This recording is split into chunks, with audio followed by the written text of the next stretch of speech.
अरे बच्चों, good morning. हम आपको अगला अलंकार आज पढ़ा रहे हैं। बहुत ही इम्पोर्टेंट अलंकार है। इसको बोलते हैं अनियोक्ति अलंकार। अनियोक्ति अलंकार। अनियोक्ति कहाँ पर होता है? ये अनियोक्ति शब्द की अगर आप विच्छेद करें तो अन्य उक्ति, अन्य उक्ति है ना। तो इसका अर्थ हो जाता है कि जब काव्य में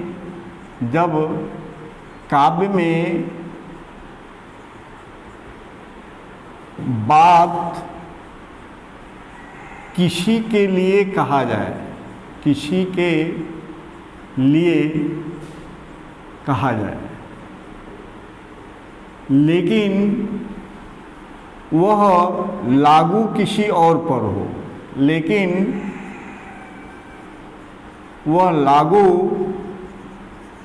किसी और पर हो, किसी और पर हो, तो वहाँ अनियुक्ति अलंकार होता है। हम बात को सीधे कहते किसी को, लेकिन अन्य माने होता है दूसरा, कोई और। तो उक्ति माने जो बात किसी पर कहा गया, जो बात किसी पर कहा गया वह उस पर लागू न होकर किसी अन्य पर लागू होता है, तो वहाँ पर अनियुक्ति अलंकार होता है। ठीक है, कहा गया बात यहाँ पर परिभाषा में दिया है। जब काव्य में बात किसी के लिए कहा जाए, बात तो हम किसी के लिए कहेंगे, पर्टिकुलर सामने व्यक्ति हो, लेकिन वह लागू किसी और पर हो, यानी उस पर लागू नहीं होगा, किसी और पर होगा, तो वहाँ पर अनियुक्ति अलंकार होता है। इसमें बिहारी की सबसे प्रसिद्ध लाइन जो है वह है स्वार्थ सुकृत न श्रम वृथा, न श्रम वृथा, देखि विहंग विचार, देखि विहंग विचार, बाज पराए पानी पर तू, बाज पराए पानी पर तू पच्छिन न मार, तू पच्छिन न मार। ए नहीं, अब देखो आप यहाँ स्वार्थ सुकृत न श्रम वृथा, स्वार्थ सुकृत न श्रम वृथा, देख विहंग विचार, बाज पराए पानी पर तू पक्षी न मार। तो सीधा कथन ये हो रहा है कि अरे बाज पक्षी, तुम दूसरे के हाथ में पड़कर अपने ही जात के पक्षियों को क्यों मारता है? क्योंकि उससे तुम्हारा कोई स्वार्थ सिद्ध नहीं हो रहा है और जो तुम श्रम कर रहे हो वो वृथा जा रहा है। ये तो बाज पक्षी के लिए है, लेकिन बाज पक्षी के माध्यम से कभी जो है, बाज पक्षी के माध्यम से कभी जो है जयसिंह, जो तत्कालीन उस समय के राजा थे, शाहजहां के काल में, शाहजहां के काल में, तो शाहजहां के काल में आने के बाद वह जो बाज जो कहा गया वो जयसिंह को कहा गया, क्योंकि जयसिंह जो है जहाँ शाहजहां के हाथों पड़कर अपने ही जात के राजाओं को मारते थे और उनके राज्य को शाहजहां के राज्य में मिला देते थे।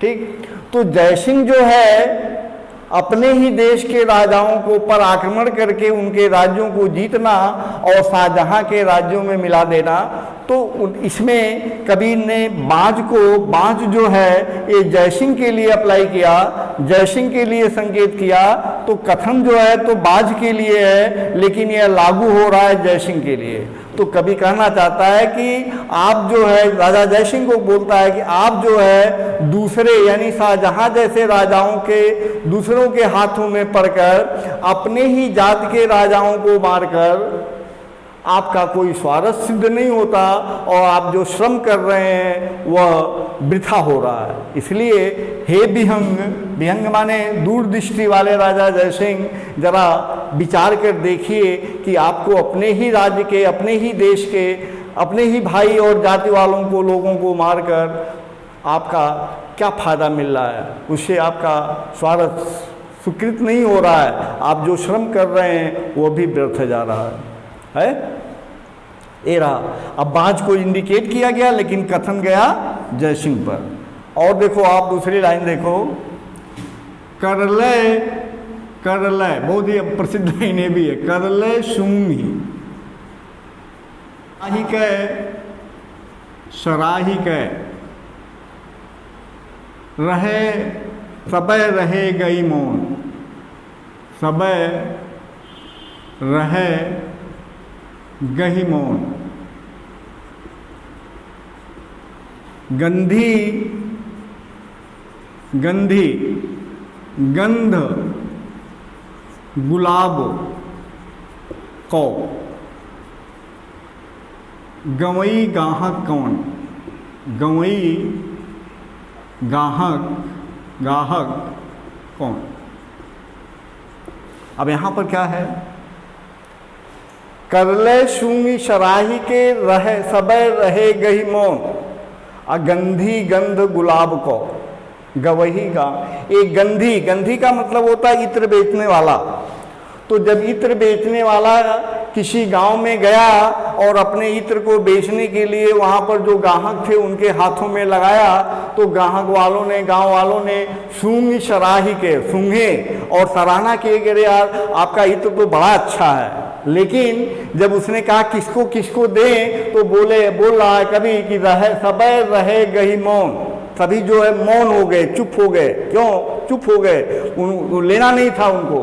तो कभी कभी जो है उस गंधी को संकेत करके कहता है कि गंधी गंध गुलाब को, हे गंधी इस गुलाब के महत्व को ये गंवार लोग, गांव के लोग, गंवार लोग भला क्या समझेंगे।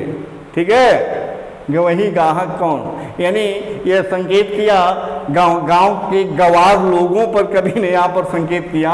ऐसी बात है नहीं, लेकिन कभी की भावना है कि गंधी गंध गुलाब को, हे गंधी गुलाब का गाहक इस गांव में कौन हो सकता है। क्यों कि गंवई गाहक कौन, ये गांव में जो रहने वाले लोग हैं वो गुलाब के महत्व को क्या समझेंगे। वो तो गंवार हैं, वो तुम्हारे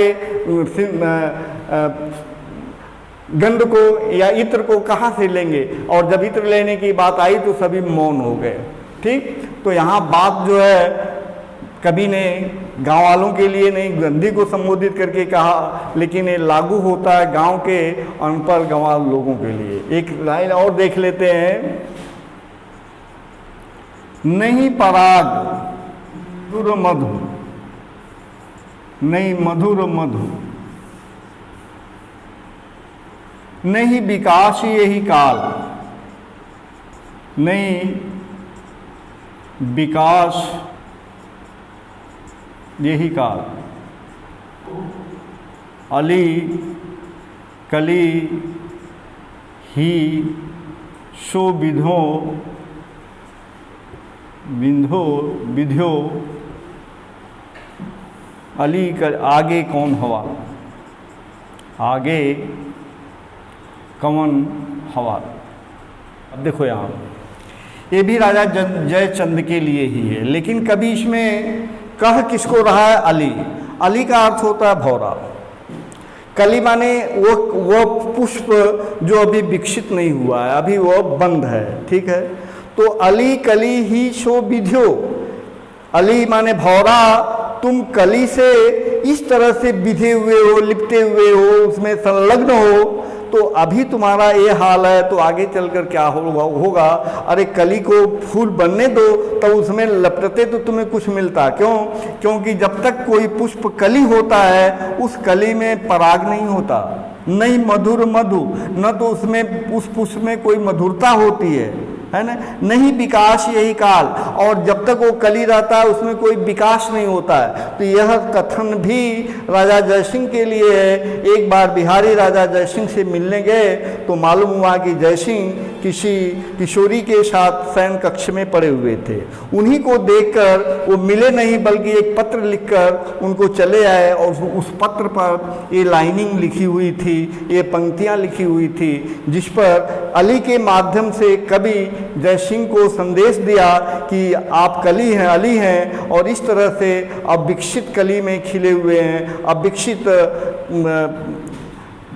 किशोरी में विधि हुए हैं, तो अभी आपका ये हाल है, तो आगे चलकर क्या हाल होगा। तो नहीं पराग नहीं मधुर मधु, नहीं विकास यही काल, अली कली ही शोभिधो, आगे कौन हवाल। ठीक है, तो संकेत जो बात कही गई वो अली यानी कि भौरा के लिए कहा गया, लेकिन यह बात अलाउ कहाँ होता है, किस पर लागू होता है, तो जयसिंह पर लागू होता है। तो उल्लेख अलंकार अनयोक्ति अलंकार वहाँ पर होता है जहाँ पर बात किसी के लिए कही जाए लेकिन वह लागू किसी और पर होता है। तो अली के लिए बात कहा गया, लागू हुआ जयसिंह पर। यह भी बाँझ के लिए कहा गया, लागू हुआ जयसिंह पर। यह भी गंधी के लिए कहा गया लेकिन लागू हुआ गांव के गंवार लोगों पर। तो इस तरह से जहां पर किसी कथन को, जो कहने वाले का जो कथन है वह किसी पर बात करता है लेकिन वह लागू किसी और पर होता है, वहां पर अनुयुक्ति अलंकार होता है। ठीक, समझ में आया हो, पसंद आया हो तो आप लाइक और सब्सक्राइब करिए। धन्यवाद।